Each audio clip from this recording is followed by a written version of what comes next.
Chapter 2. So I made up my mind not to come to you again to make you sad. For if I were to make you sad, who would be left to cheer me up? Only the very persons I had made sad. That is why I wrote that letter to you. I did not want to come to you and be made sad by the very people who should make me glad. For I am convinced that when I am happy, then all of you are happy too. I wrote to you with a greatly troubled and distressed heart and with many tears. My purpose was not to make you sad, but to make you realize how much I love you all. Now, if anyone has made somebody sad, he has not done it to me, but to all of you, in part at least. I say this because I do not want to be too hard on him. It is enough that this person has been punished in this way by most of you.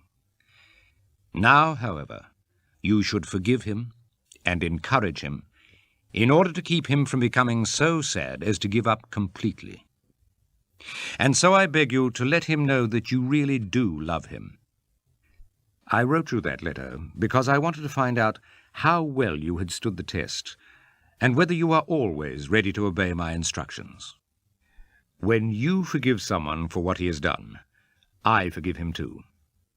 For when I forgive, if indeed I need to forgive anything, I do it in Christ's presence because of you, in order to keep Satan from getting the upper hand of us, for we know what his plans are.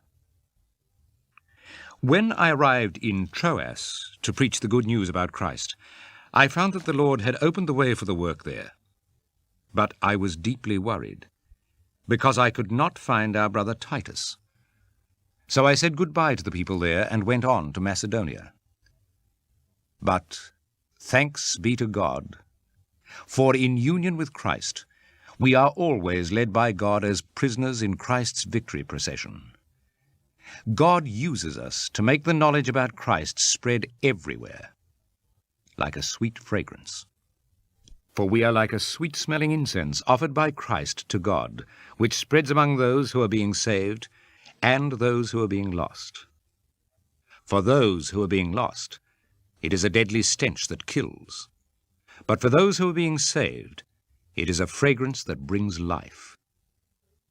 Who then is capable of such a task? We are not like so many others who handle God's message as if it were cheap merchandise. But because God has sent us, we speak with sincerity in his presence as servants of Christ.